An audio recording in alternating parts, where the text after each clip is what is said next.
பிரைஸ்லாம் நாங்கள் நாமக்கல் மாவட்டம் ராசிபுரத்துலேருந்து வந்திருக்காங்க. ஒரு 2 வாரத்துக்கு முன்னாடி ஐயாவுடைய ஃபேஸ்புக்கில் வந்து பார்த்தேங்க. பார்த்தப்போ வந்து ஐயாவோட ஜெபம் பண்ணுறதெல்லாம் பார்த்துட்டு உடனே கால் பண்ணேன். நான் லேப் வச்சுருக்கேங்க. ஒரு 2-3 மாதமாக சுத்தமாக டவுன் ஆகி ஒரு வீட்டு செலவு கூட எனக்கு கையில் காசு இருக்காது. அப்படிலாம் சொன்னேன், இப்படிலாம் நடக்குதுங்க ஐயா, இந்த மாதிரி 2 குழந்தைங்க இந்த லேப் வச்சுருக்குறேன், அந்த மாதிரி போகிறோம், எனக்கு கேஸ் இல்லை அப்படின்னா ஐயா எனக்காக அந்த ஜெபம் பண்ணார்.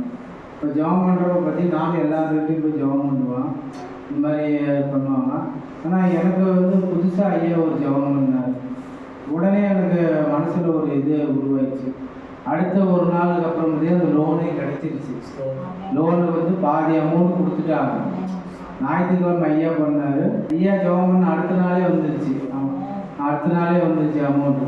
அதுக்கப்புறமேலு ஒரு வாரமாகவே இவரை நேரில் பார்க்கணும்னு எனக்கு, இந்த அற்புதத்துக்காக இல்லை, எனக்கு அன்றைக்கி ஜெபம் பண்ணார் பார்த்தீங்களா, அதை இதுக்காகவே நான் நேரில் வந்து பார்க்கணும் அப்படின்னு சொல்லிட்டு அன்றைக்கி சர்ச்சுக்கு போயிருந்தேன். நானும் அங்கே பாஸ் ஜெபம் பண்ணேன். அவரும் நல்லா எனக்கு ஜெபம் பண்ணாங்க. அது நான் எப்பயுமே பார்க்குறோம், பேசுவாங்க, அதெல்லாம் இருக்குது. ஆனால் ஐயாக்கிட்ட ஜெபம் பண்ணுறப்ப எனக்கு என்னமோ மனசுக்குள்ளே ஒரு பெரிய நம்பிக்கையும் ஒரு இதுவும் உண்டாக்கிச்சு. அவ்வளோ தூரத்தில் நாங்கள் இருக்கிறோம். ஐயா நான் பார்த்ததே இல்லை. இப்போ பேசுகிறப்ப கூட, நான் அந்த வீடியோ பார்க்குறப்ப கூட சிஸ்டம் மட்டும்தான் எனக்கு தெரிஞ்சாங்க. ஐயா உட்காந்துருக்கிற மாதிரி ஒரு போஸ் இருந்துச்சு. ஆனால் ஃபோனில் எனக்காக நான் சொன்ன உடனே எனக்கு ஜெபம் பண்ணார். ஒரு 10 நிமிஷம் ஜெபம் பண்ணார். ஜெபம் பண்ணுறப்பே எனக்கு மனசு ரொம்ப மாறுதலாக, ரொம்ப ஆதாரே கண்ணீர் விட்டு, ரொம்ப வேறு ஸ்டேஜுக்கெலாம் யோசிக்கலான்னா போயிட்டேன். அதுக்கப்புறமேல ஐயா கிட்ட பேசணும்னா எனக்கு ஒரு பெரிய நம்பிக்கையே உண்டாகுச்சு.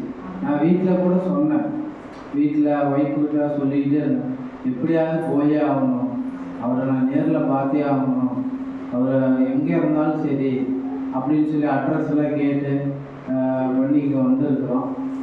ஐயா சொன்ன மாதிரி இந்த இடத்த விட்டு நீங்கள் போன பின்னாடி உங்களுக்கு நிறைய அற்புதங்கள் பண்ணுவாங்க அப்படின்னு சொல்லியிருக்காங்க. கண்டிப்பாக எனக்கு நடக்கும், ரொம்ப நம்பிக்கையாக இருக்கும்.